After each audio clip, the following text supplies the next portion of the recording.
பைக்ல ஒழுங்கா இருக்கா? இருக்கையா முதலாளி. நீங்க என்ன பண்ண? அங்க போயிருந்தேன். அங்க என்ன வேலை? அங்க ஒரு வேலை இல்ல. அப்புறம் எதுக்கு அங்க போன? அதனால தானே இங்க வந்துட்டேன். ஆமா, திருவிழா ஏற்பாடு பக்கா தானே? முக்கா ஓகே இருக்குது. நீங்க வந்த உடனே பக்காவாயிடுச்சு எல்லாம். உங்ககிட்ட ஒரு உண்மையை சொல்லணும். என்னடா? அதுக்கு முன்னாடி இந்த ஐட்டத்தை சாப்பிடுங்க. எது விரலையா? உள்ள முதலாளி, உள்ள இருக்க ஆரஞ்சு மிட்டாய. நல்லா கேளுங்க முதலாளி. இப்படி அடிக்கணும். எங்க போய் விழுந்தா பாத்தியா? இப்ப ப்ராப்ளம் சால்வ் ஆயிடுச்சா? சால்வ் ஆயிடுச்சு. ரொம்ப நாளா தொந்தரவு கொடுத்துட்டு இருந்துச்சு. இந்த பல்ல அவங்க தான் காட்டினாங்க.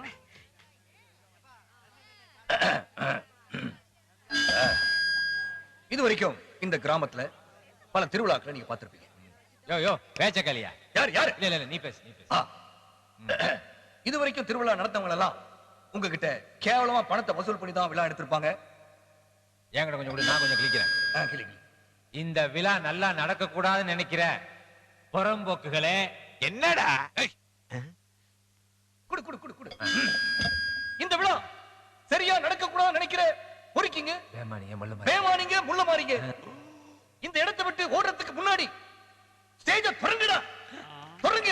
கச்சேரி ஆரம்பிங்கடா.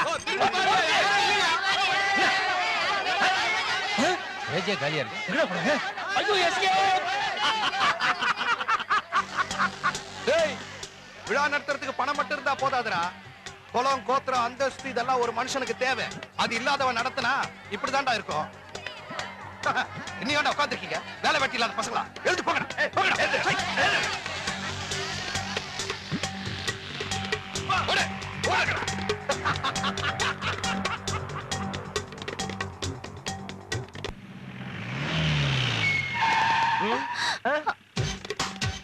ஐயோ அம்மா சங்கீதா, இவங்க அந்த கேடி கம்பெனிக்காரங்கன்னு நினைக்கிறேன்.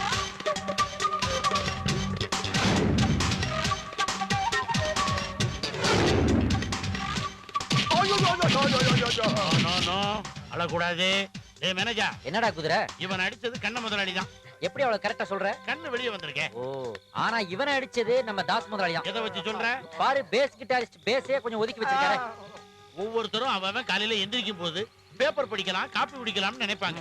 ஆனா கேடி முதலாளிங்க காலையில எந்திரிக்கும் போது யார அடிக்கலாம், எப்படி அடிக்கலாம்னு அலைவாங்க. யாரு கிடைக்கலனா இவனை ஒரு 1/2 hour அடிச்சிட்டு போவாங்க. வாங்கினதுனால சொல்றேன், ரயில்ல அடிபட்டா எலும்பாவது மிஞ்சும். ஆனா எங்க முதலாளிங்க கையில மாட்டினீங்க, பால் ஊத்துறது கூட எதுவும் மிஞ்சாது. கேட்டியாமா? வீணா ஏன் அவங்க கிட்ட தகராறு பண்ற? இதோ பார், அவங்க சொல்றத கேட்கலைன்னா தென்காசி பட்டத்தை விட்டு போகவே முடியாது, தெரிஞ்சுக்கோ. டேய், மருந்து நீங்க போட்ட இடத்துல நானும் போட்டேன் முதலாளி. வேற எதுவும் வேணுமா? ஐயோ வேண்டாம், நீங்க கொடுத்ததே போதும். என்ன சின்ன கைவரிசையை காட்ட வேண்டியதா போச்சு, கொஞ்சம் பொறுத்துக்கங்க. கேடிஎன் கம்பெனி ஏற்பாடு செஞ்ச பாட்டு கச்சேரியில ஜனங்க பாட்டு கேட்க முடியலன்னு குத்தம் சொல்லக்கூடாது. அதுக்குதான் இந்த நடமாடும் ஸ்டேஜ். நாம ஜனங்க இருக்க இடத்துக்கே போய் பாடணும், அதை அவங்க கேட்டு ரசிக்கணும். இதுல ஏதாவது கம்ப்ளைண்ட் இருக்குதா? ஐயோ, ஒரு கம்ப்ளைண்ட் இல்ல, அவங்க பாடுவாங்க. இங்க வரமா சங்கீதா, தயவு செய்து பாடு. இதுக்கு மேல என்ன அடி வாங்க முடியாது, ப்ளீஸ். கச்சேரி ஆரம்பிங்க. ரெடி.